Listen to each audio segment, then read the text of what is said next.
살아가는 게 참 힘들다, 어렵다 다들 얘기합니다. 버티는 것도 어렵다 얘기하고, 어렵다 얘기하니까 좀 지겹죠.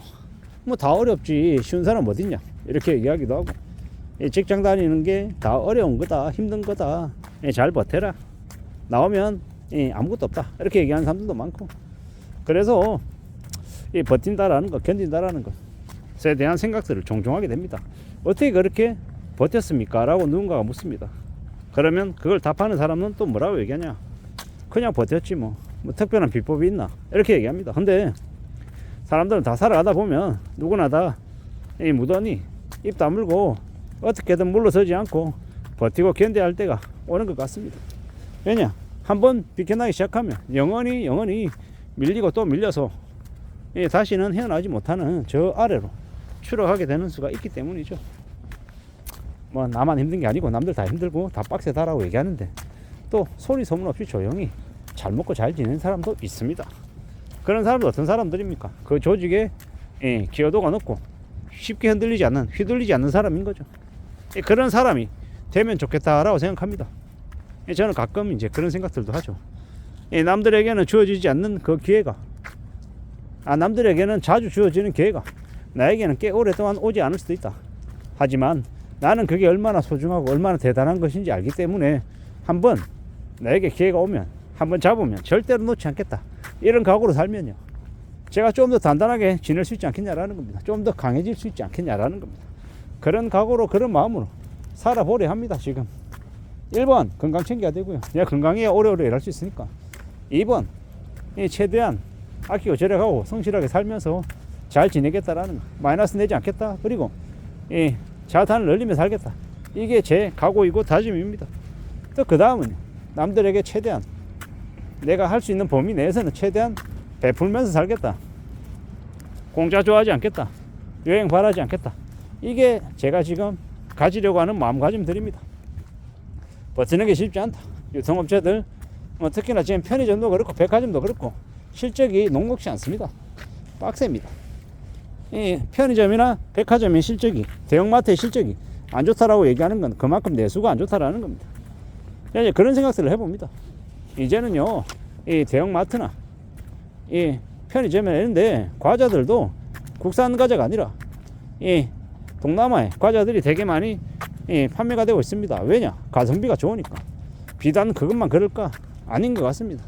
다른 것들도 아마 마찬가지일 겁니다. 다른 상품들, 이런 것들도 이 중국산 가전제품, 그리고 이 아시아의 과자들, 또 어류들, 뭐 여러 가지의 것들이 이 국산이라고 하는 이름 하에 이제 팔고 있는 대기업 것들이 이제 더 이상 이제 국산 품을 애용하라는, 뭡니까? 뭐 애국 마케팅 이런 게 더 이상 통용되지 않을 것 같다라는 겁니다. 왜겠습니까? 워낙 이제 국내에 있는 대기업들이 이 국민들을 상대로 등쳐먹었던, 해쳐먹었던 것들이 너무 많다 보니까 이제 사람들이 안 믿는다라는 겁니다. 내가 왜 호구가 되냐라는 겁니다. 지금도 이놈의 나라가 국민들을 향해서 이제 뒤통치고 사기치고 양아치짓 하고 있는 게 누굽니까? 정부이고 고집 가려고 정신들이죠. 국민들 개대히 취급하고 되게 병신 취급하는 거죠. 그러니까 이 모양이 아닌가라는 생각이 듭니다. 앞으로 우리가 살아가는 시대, 우리가 오랫동안 참고 견디고 잘 버티고 또 견뎌서 나중에 좀 더 나아지는 세상을 우리가 목격할 수 있으면 좋겠습니다. 지금은 적어도 제대로 된 나라가 아니고 제대로 된 경제가 아니고 제대로 된 사회가 아닌 것 같다라는 생각이 듭니다. 함부로 남에게 비방하고 남을 해하고 남을 괴롭히고 약자에게 한없이 강한 그런 쓰레기 같은 부류들이 좀 많이 벌받고 자리에서 물러나고 좀 안 보였으면 좋겠습니다. 그리고 뭐 반중 얘기하고 화교 얘기하고 또 이상한 이렇게 이 여론몰이 하는 그런 미친 놈들 있잖아요. 그런 놈들 다 추방시켰으면 좋겠어요. 그러지 않으면 이 나라가, 이 세상이 이 정상으로 흘러가지 않을 것 같아요. 제 지인 중에도 좀 너무 극단적인 사람이 있어요. 뭐라고 얘기하냐? 자기 아들이 죽어도 좋대요. 군대에 있는데. 저는 이제 아무리 그 사람과 친해도 도저히 납득이 안 가는 게, 군대 가 있는 자기 아들에게 뭐라고 얘기하냐면 그때 이제 계엄 이제 2024년 12월 3일 이제 겸령 터졌을 때 나라를 지킬 수 있으면 자기 아들 목숨을 충분히 내놓을 수 있겠다라고 얘기하는 거죠. 그게 부모인가라는 생각이 들고 아무리 이제 그런 것들을 동의하고 그게 맞다라고 생각해도 지 새끼 죽어도 된다라고 얘기하는 사람이 참 과연 정상인가라는 생각이 들더라고요. 어쩌겠습니까? 사람마다 생각이 다 다르니까.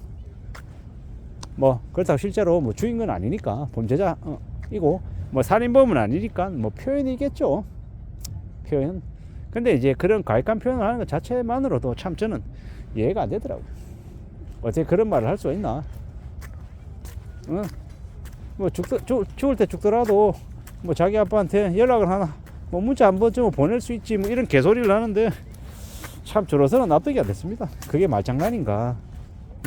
그래가지고 지 새끼 죽어서 시체로 이렇게 발견되면 기분이 좋으려나 이런 생각들이 좀 막 들던데 좀 너무 극단적인 좀 더 비정상적인 얘기를 하면 사실 저는 그게 되게 거부감이 느껴집니다. 왜냐 아무리 이해하고 아무리 좋게 보려 해도 그건 정상인의 범죄에서 할 수 있는 얘기가 아니라고 생각하기 때문입니다. 말을 너무 거칠게 하고 너무 과격하게 너무 이 선을 넘어서 하는 사람들은 저는 정상이 아니라고 생각합니다. 왜냐 그 사람의 말은 그 사람의 인생이고 그 사람의 삶의 모습이고 다른 누군가를 바라볼 때 평가할 때 또 그 사람이 내세울 수 있는 결정할 수 있는 잣대라고 생각하거든요. 그래서 사상이 생각이 이상한 사람들은 저는 사람이라고 보지 않습니다. 되게 무서운 존재다. 우리를 언제든 위협할 수 있는 그런 이들이다 라고 생각하는 거죠. 좀 말이 잠깐 샜는데 참 살아가는 삶이 요새만큼 좀 어수선하고 복잡할 데가 없는 것 같습니다. 이 경제적인 부분으로 정치적인 부분으로 사회적인 부분으로 되게 많이 혼란한데 아무쪼록 무탈하게 안전하게 별일 없이 살았으면 좋겠다라는 생각을 더 많이 해봅니다. 확실한 건 정말 소홀하지 않고 정말 평범하지 않은 시대다라는 건 부인할 수 없는 사실이다라는 겁니다. 아무쪼록 언제든 어떤 상황에 놓이든 간에 항상 조심하고 또 조심해서 삶을 잘 지켜냈으면 좋겠습니다. 그렇게 살아가야 되지 않나라고 생각하고 있는데 참 힘겹고 어려운 시국이 지금인 것 같습니다. 아무쪼록 주어진 자리에서 자기 자리 잘 지키고 잘 견디고 잘 버텨서 지금보다는 좀 더 나아지는 경제 상황이나 사회 상황들을 목격할 수 있었으면 좋겠습니다. 그렇게 살아가자라고 말하고 싶습니다. 이상입니다.